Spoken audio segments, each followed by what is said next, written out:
Ito yung nakuha kong balita kahapon, no?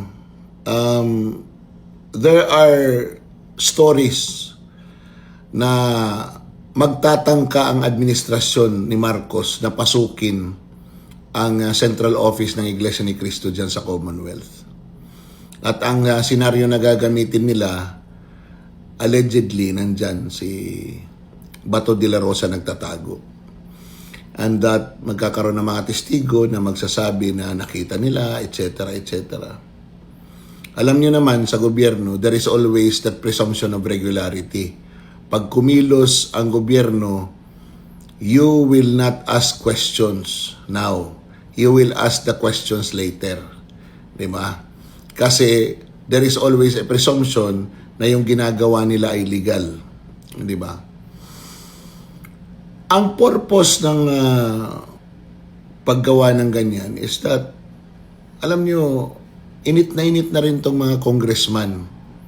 Itong mga congressman na ang kanilang boto ay nakadepende sa Iglesia ni Cristo, na eto sila ngayon ay bumoto sa impeachment at very vocal sa impeachment ni Vice President Sara Duterte. Natatakot ang mga ito na hindi suportahan ng Iglesia ni Cristo. And the only assurance that this administration can make, itong Marcos administration, is to destroy Iglesia ni Cristo. Yun lang yun eh. Alam nyo, pagkwentuhan na ng ganito, palaliman ng pag-iisip, hindi nyo maiiwan si Madarahog. Because I've been talking to a lot of people and isa lang ang lumalabas, di ba? Ang hadlang na lang sa administrasyon na ito, na isang malaking organisasyon ay ang Iglesia ni Cristo. Nasira na nila yung GIL, nasira na nila yung QOJC. Mula na magsimula, ang El Shaddai ay sa kanila. Ang Roman Catholic Church, through the Liberal Party, nasa kanila na rin. And ang pinaka malaking hadlang na lang is the Iglesia ni Cristo. And Iglesia ni Cristo continues to be the critic of this administration. At the only way to destroy it is to attack it by using legal means kuno, and to create a narrative that it is an evil organization. Alam niyo na, di ba?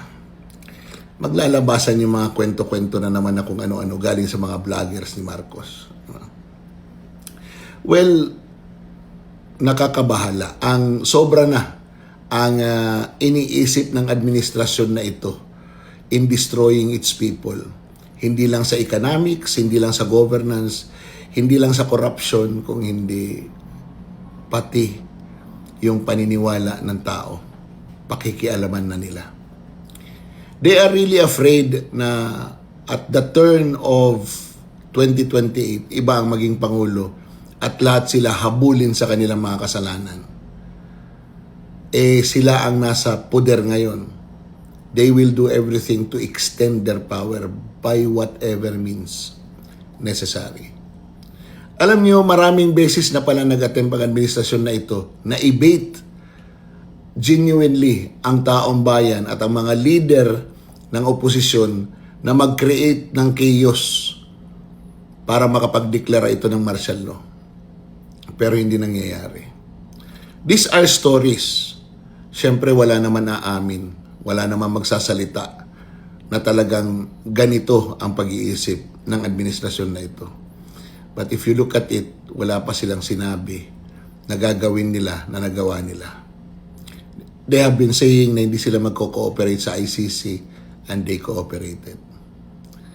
Sabi sila, walang warrant of arrest si Bato, at yet tinutulungan nila yung ICC na madakip si Bato for their own benefit.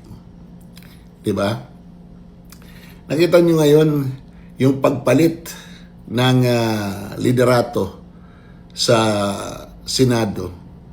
It is not about programs of government. It's about impeachment and the flood control issue. More on the flood control and a little bit of the impeachment. Pero ngayon nakikita natin na yung impeachment talagang They arrested Jinggoy, they suspended Jinggoy, kulang na ng isa, di ba? Pag maaresto si Marcoleta, isususpend din, kulang na ng dalawa, magiging 22 na ang senador na boboto sa impeachment.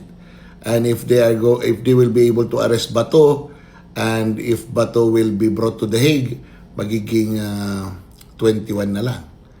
And the numbers will drop, and the probability of conviction will go high. So, etong vlog na to is a boring and long lecture. Pero, it goes to show that the Filipino people, the Filipino audience has already matured, and that they already acknowledge yung impormasyon na nanggagaling sa ibang tao na nakakapag-analisa is better than those that are prepared by the people of the government para isaksak sa utak ng mga Pilipino at paniwalaan ito para magtagumpay ang kanilang iniisip para sa kanilang mga sarili.